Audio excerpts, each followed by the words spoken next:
Hey, what is up everyone? Welcome back to another gunpla video, and today I'm taking a look at the high-grade Zaku 2 F-Type Solari or FV from Netflix's Gundam Requiem For Vengeance. This is basically the old school Zaku brought to some new school design specs, and this looks very interesting. As usual, I got this right here through those awesome people over at HobbyLink Japan, so I will throw a link down there in the description.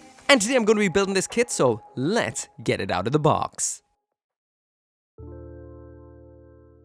So this right here is your standard size high grade box, definitely your typical looking Universal Century box. I'm busting it open. This is another kit, well, in the space of a couple of weeks where Bandai has added a little bit of an addendum to the manual. It's not the biggest issue. I'll actually mention on building this kit I didn't even notice it in the manual being wrong, so it is worth noting that there is a bit of a mistake, but not a big one. The manual in here is your usual Universal Century style manual. Specs on the front as well as a finished image, all the information about the mobile suit around back, and it's a fold out pamphlet style build, and everything looks straightforward. In here we do get 7 runners of plastic in total, so not as much as the actual main mobile suit being the Gundam EX, but that is kind of the typical case for something like a Zaku, which is a much more, well, simpler, mass-produced unit than something like a Gundam. So, lore accurate, definitely. We also do get some decals in here as well, and these are some of the weirdest looking decals I have ever seen. I think they're meant to be dirt, but I'm not particularly sure.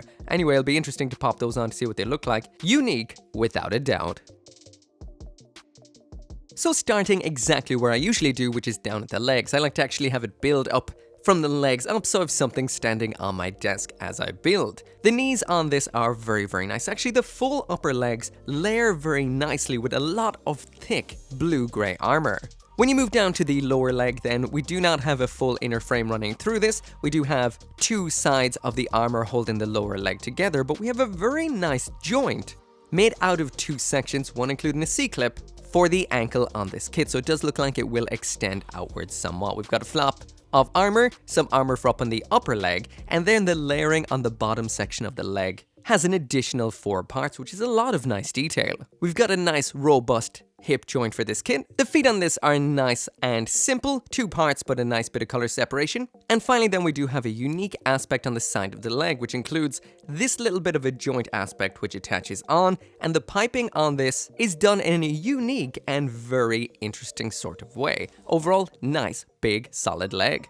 So this right here is what we get once we are finished. I really love the way this kind of darker plastic built up inside of it. It is very nice. The layering is great, and just like we would have seen on the Gundam EX, the greebles and the detailing and the pan lines on this are off the charts. So if you like that sort of detail, pan lining and dirtying up Gundam kits, that's going to work out so well. The knee joint is interesting. I love the way they've done the cabling compared to older Zaku kits. There is the bend. We got a nice little bit of knee armor in the middle of that joint.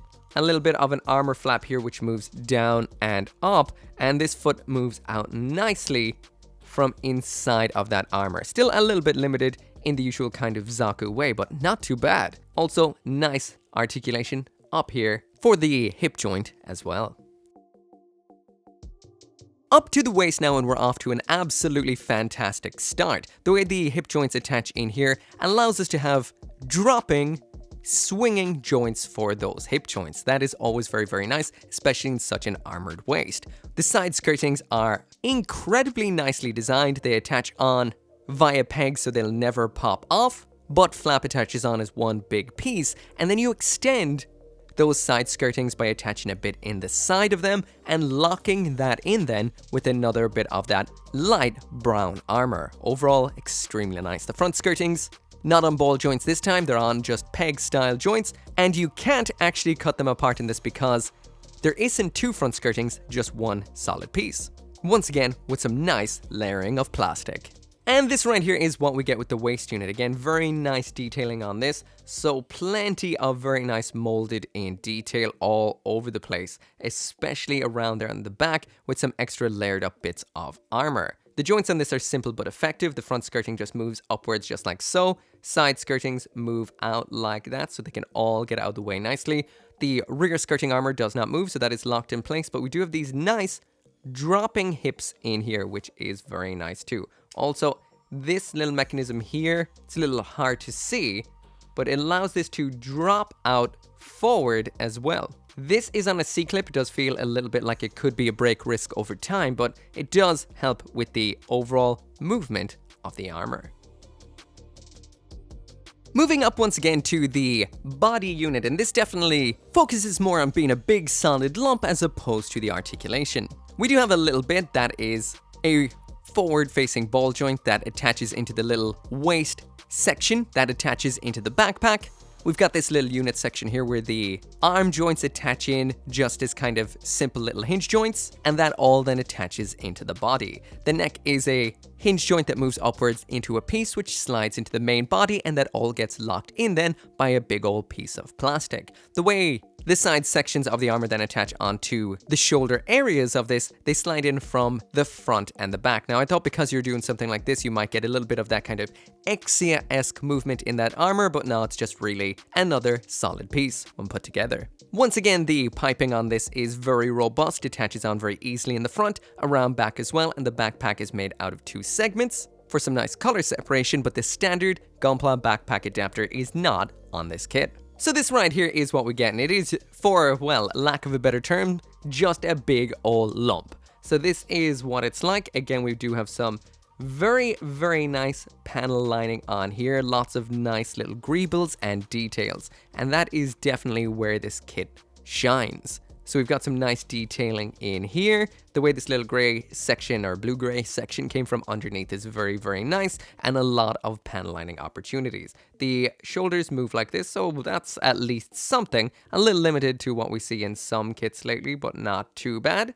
And as for the ab crunch, it's not actually in this section, it's in under here, so you're not actually able to access it when you have this disassembled too much, but it doesn't do a whole lot, but we'll see once I get this attached onto the waist. I just do it now, why not? Here's the waist. Pop that on, and this is what we get. So there is the ab crunch. So not a lot. You're mainly just kind of rocking this on the ball, and not much is happening whatsoever. So yeah, that's a Zaku for you, I guess. Next up onto the arms, and for the vast majority of these, they're built exactly the same. These have a full inner frame running through them. Some nice, strong elbow joints, but I will mention, that thing happened to me. That thing where you drop a gunpla piece and it bounces and you don't know where it goes. This drove me round the bend. I searched for this little cuff section for ages, and where it actually turned out in the end was just on the part of my chair where the armrest attaches to the chair. It somehow just fell perfectly in there. I'm lucky I actually found it at all. But yeah, be careful. That gunpla black hole does exist. But anyway, once you find your piece, if it is lost, then you just attach on the armor side, and rear on this. Very nice, big and thick. The upper arm section is very nice with some nice greebles, attaches in easily. Shoulders just 3 sections with a joint inside of it, nice and chunky. And that is what you do for pretty much both arms. Now, as for how they differ, the right arm has that typical Zaku shield shoulder. Now this has been given a whole lot more detail, there's a lot of parts to it. We've got what look like some kind of little launcher sections that actually hook in from underneath that will come out through that nice red armor. A little handle which attaches on via pressure, this can move up and down. And then we've got this nice little rig of joints which is just 3 pieces that attach into the inner section of the shield, but it looks oh so nice. Attach on the arm, and then you've got your right arm finished. As for over on the left arm, the only thing that's different here is you've just got a bit of shoulder armor. This is made out of 4 pieces, however, so it is nicely detailed. None of that old school sticking on little Zaku spikes, they're already molded onto it. Simple. Attaches on the exact same way. And this right here is what we get in the end. These designs are seriously growing on me. I know the P-Bandai ones have been announced and people aren't quite happy with what's going on with them. The TLDR is basically the kits apparently require glue and paint in order to be finished, and I think there's 6,000 yen a pop, or at least for a 2-pack. I'm not sure how many come in the box, but yeah, people are not too happy about that. Anyway, this one right here is quite nice. We do have an upper shoulder bit of armor. This section right here is so super nicely designed. I love the just shapes, the geometry, and the layered armor look, even in just a single piece. The elbow bend on this is absolutely fantastic, bends up just like so and down again. The wrist is just your standard ball joint wrist. I was hoping there'd be a little bit more with this section here, but there isn't. The shoulder armor here, this is just a ball joint, so it is simple, but it means it's nice and strong. the little segments coming through from underneath. Always an incredibly nice touch, and this looks armored as hell and very visceral. I love this little bit of a change. That's cool.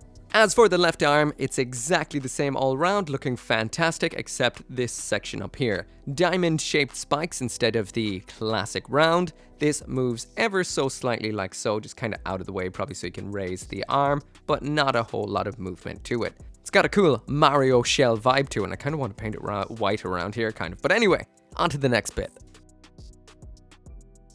Next up in here then is the head, again, just like your classic Zaku with a little bit more detail. The piping goes in from underneath nicely, we've got that little muzzle part that attaches onto it, as well as a little bit of a grey cover for over that. The eye does require a sticker. This is slightly different than your usual one. It's not reflective, I will mention, so it's a little bit lost in there. It attaches in from the top, the head section attaches on, and then we've got two different color of antennas which attach onto either side, giving it a pair of little horns. And there we go, that is the head once we get it finished. It is a little bit disappointing that the eye is just so lost in there, compared to like a jewel sticker or a reflective foil. That is a little bit on the dead side, so it might be something I might replace over time. Overall, nice detailing everywhere, of course. Two different color antennas, which is a very unique look. There's a little section right here, that bit there, that's an additional part, so I assume in the other kits that are coming out, we'll have something else back there, but overall, definitely very nice, and if I'm not mistaken, underneath you do have your left and right turning eye switch, which I always love. So it's about time to get this assembled. We already have the torso and the waist unit here, so you can lift up these skirtings just like so to get into those joints. The legs then attach on just like this, swing up very nicely into position like that. Those are some nice hefty joints. Second leg on just like so, close down those skirtings. First arm, the less dramatic one. The second one then incredibly dramatic. And finally then the head. Now this is a very nice chunk Zaku. It's funny, immediately I'm just like, I want to see this in the good old classic Zaku green, but this is still very interesting. It's almost like a brown mustard and Char Zaku maroon. Pretty cool. Once that's done, then it is equipment time. The Zaku machine gun's very nice in here. It's made out of multiple parts. The long section with the barrel, the sight attaches into that on a little bit of a joint. A secondary part sandwiches that in. We've got a handle up front, and then the drum attaches down from the top like so. I also threw the holding hand onto it just for the sake of making things easier, but this can also be stored around the back as well, but we'll take a look at that in the review. There it is finished, so the hand is attached on there just like so. The other equipment in here just comes as one piece, so that is the Zaku Heat Hawk. We've got an alternate left hand, which is widespread, well, more so semi-gripped for obviously supporting the machine gun. Some little grenades for popping onto the side of the leg. And then a couple of little adapters. One's a base adapter, one's a Zaku machine gun, around on the ass adapter. But yeah, that right there is the build of the high-grade Zaku 2 Solari or FV from Netflix's Requiem for Vengeance. All I can say is, once again, I am incredibly impressed. This is a whole lot of payoff for not a whole lot of parts, in a very nice new sort of way. My favorite Zaku was always the Origin version, and I think this may have dethroned it. It's big, it's chunky, it's got some nice surface realism, and overall it's just a nice solid build and looks cool. This is something I wouldn't mind building a few of because it isn't too long of a build. However, there is that premium Bandai pack coming out in future that has its known issues. I guess I'll see when I get it. Anyways, always thank you so much for watching. Come back for the full review. I got mine through Hobby Link Japan. Link is down there in the description. And as always, I will see you next time.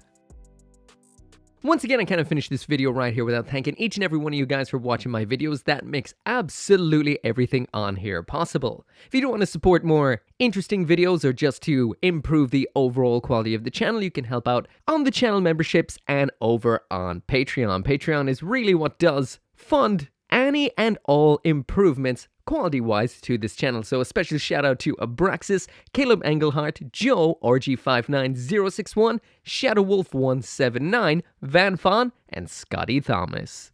Link to join the Patreon and the Discord down there in the description.